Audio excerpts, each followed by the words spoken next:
Okay, so we are at our our final presenter of the evening, and this is Joel Gardner, and this is entitled Sing Again. So welcome up, Joel.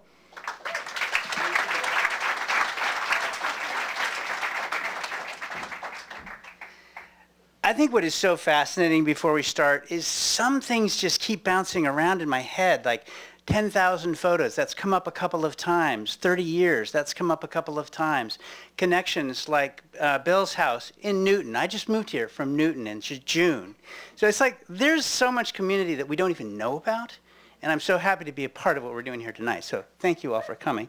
Seeing Again, you can roll this. This is 30 years. It's about the past. It's about where we are. It's about how photography kind of helps us dissolve the boundary between the past and the present. When we see a photograph, we're right there. There's this wonderful Stephen Hawking quote, what accounts for the difference between the past and the future? And I really wonder that every day. There's this idea of presentism versus eternalism. These are big thoughts. I don't have them, but I share with you that you could look it up. Waiting for a ferry, a kind of a metaphor for life, of course. The Buddhists always talk about the big ferry boat. We all need to get on that, get everybody on that. I took this ferry 30 years ago going the opposite direction to California on that motorcycle. And that's a photograph that I sort of love and cherish because it's an old Polaroid. It's the only picture I have of that time. And that was something I carried in a wallet, if you can imagine, not on an iPhone. They didn't exist. A beautiful trip, though. That's where I learned to ride, in that courtyard at Shelburne Farms. Don't tell them. My mother is not a fan, but she did pose for the photograph with my current motorcycle named Emerson. Again, a name that's come up tonight. This is a truce. I call this a document of, a diplomatic truce has been arranged. She's actually the one who gave me my first camera. She said, "You're blind as a bat. Take pictures and then you can look at the blow-ups." So, compassion is the thing that really drives me as a photographer. I mean, a photographer in the sense it's my passion.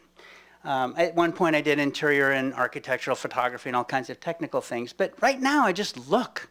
I use whatever camera I have at hand to look, and those are dear friends in pain, and it's a really important thing I think sometimes to see and to show that.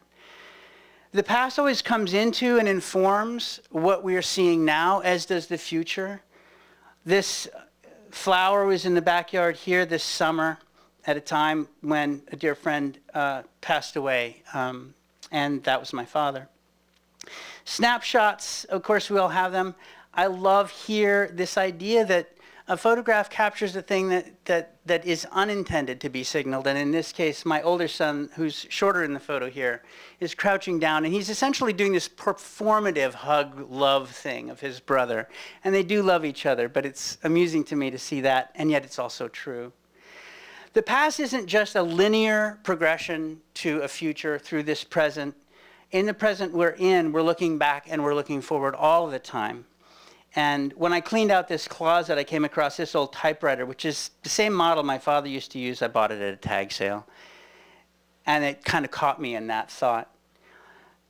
The hackneyed Dante quote, "The straight way was lost." Well, it's sort of fascinating because here, I don't want that straight way.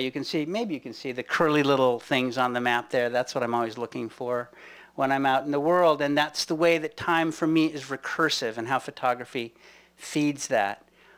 Or sometimes makes it stand still. I don't know exactly when this photograph was taken, but I remember that my feeling was, this is a moment I can look at my son and have him stop and let me see him. Fountain pen in his pocket there, like his old dad. There's a popular theory about the way the world works called the multiverse, everything everywhere all at once, that kind of thing. And it's really fun and it makes for great martial arts movies. But I actually think this is all we get. And I'm happy with that. I'm okay with it. Although it's true that sometimes we don't know where to look. Almost a disc farmer. I don't know if you know that photographer. But I love this image of two of my very favorite people in the world. My wife on the right side of the screen with glasses, and her sister. And you see by their overlapping figures something of their overlapping souls. The poet Bianca Stone says that poetry is a passing down of breath. I hope I quoted you right.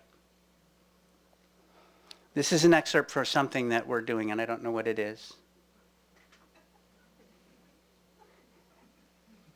My other son, Jack, the one who was sort of mugging and doing the love thing with his brother before, got a job at this gas station. And this is just a photograph of a kid in his shirt at work. But to me, this is the kid who's in this shirt at this job because in high school he took auto mechanics, knowing that, because he'd heard of it, you could take a V8 engine and create a tow rope for a ski slope.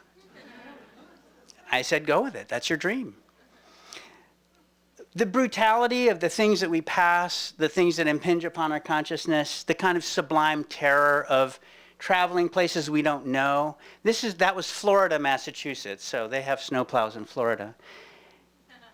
My sister's also in the audience, and again, a photograph where time stands still. And in this one, I asked myself, is it her mood that shapes the light, or is it the light that shapes her mood?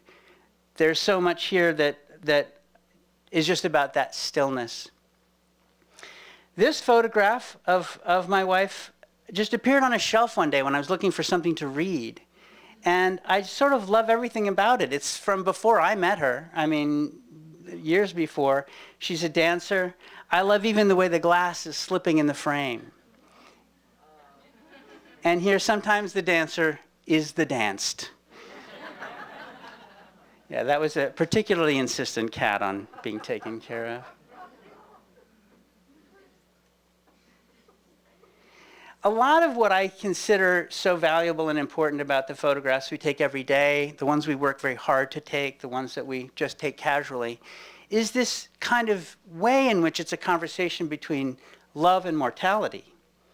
And in this image of Shelburne Farms, that's the big old farm barn, that lightning rod that you see in the middle coming from that central clock tower, it sort of signifies that intersection of love and mortality. We can spend so much time in the world, in this present, with the people we love and doing the things that we do, but slowing down and spending time to just look up and to see what's right there in front of us is so valuable. And I do want to say about John Brawley, by the way, I knew this man had something special because one day I showed up at work where I knew him somewhat casually, and he said, "Have you ever had a hen of the woods?" And I said, "I have no idea what you're talking about." And he reached in the back of his pickup truck, and he gave me a fungus the size of a chicken. And he said, "They're great." And he told me how to saute it up. So thank you all.